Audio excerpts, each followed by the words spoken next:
When we first bought our dream home in a quiet neighborhood, I thought life was finally settling down. The place was perfect, spacious backyard, peaceful mornings, and a long porch where my wife loved to drink her coffee. The only dark cloud was the local HOA, who had a reputation for bullying new homeowners into submission.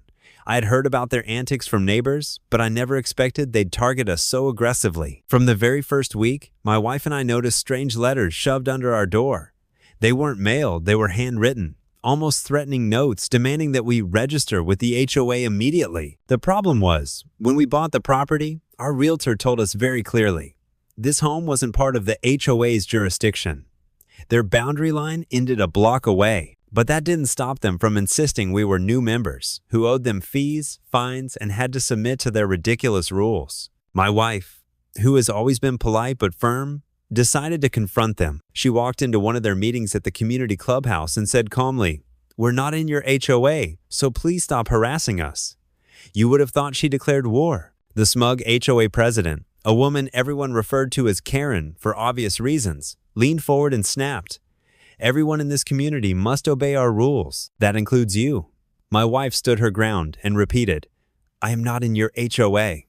Those words clearly set Karen off. She turned red, slammed her folder shut, and hissed, "You'll regret this." We thought that would be the end of it, just empty threats. But a week later, things escalated beyond belief. One evening, my wife was gardening in the front yard when a squad car pulled up. Two men in uniforms got out, badges flashing, and one of them barked, "Ma'am, we need to speak to you about multiple violations of community codes." My wife, confused but calm, said, "Community codes? I'm not in the HOA."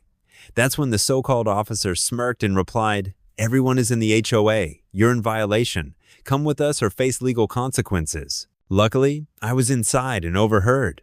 Something about the whole scene didn't sit right with me. Their car had no official police markings, just a cheap magnetic decal that said Community Enforcement. Their uniforms looked like knockoffs, and their badges seemed plastic. These weren't cops. They were imposters. My gut twisted with anger. The HOA had actually hired or maybe staged fake cops to intimidate my wife. I stepped outside and asked them directly, "Which precinct are you from? Give me your badge numbers." The two men exchanged nervous glances, then tried to puff up their chests. "Sir, don't interfere. This is official business." I wasn't buying it. "No, it's not," I snapped. "You're impersonating officers, and that's a felony. Either show me legitimate credentials or get off my property." They hesitated for a moment. Then one of them muttered, "We'll be back," before hustling back to their car and driving off. My wife was shaken, but she refused to let them break her spirit. The next day, we started digging. If the HOA was willing to send fake cops to harass us, what else were they hiding? We went through property records, county maps, and old deeds. That's when we found something unbelievable. Not only were we not part of the HOA, but my wife actually owned a parcel of land that the HOA had been using as their community park. Decades ago, the property had been divided up, and that small piece of land where the HOA hosted their meetings, barbecues, and even their playground was technically included with the home we bought. When my wife realized this, her face lit up with a mix of relief and fury. The HOA had been trespassing on our land for years, and now they were trying to intimidate us into silence? Not anymore. Armed with the property deed, she called for a private meeting with the HOA board. I went with her for backup. The moment we walked into their clubhouse, the smug looks on their faces told me they thought they had won. Karen leaned back in her chair and said, "So, are you ready to admit you're part of the HOA now?" My wife calmly set the deed on the table and slid it across. "Actually," she said, "this land you're sitting on doesn't belong to the HOA at all. It belongs to me." You could hear a pin drop. One board member picked up the papers and turned pale as he read the county seal and signatures.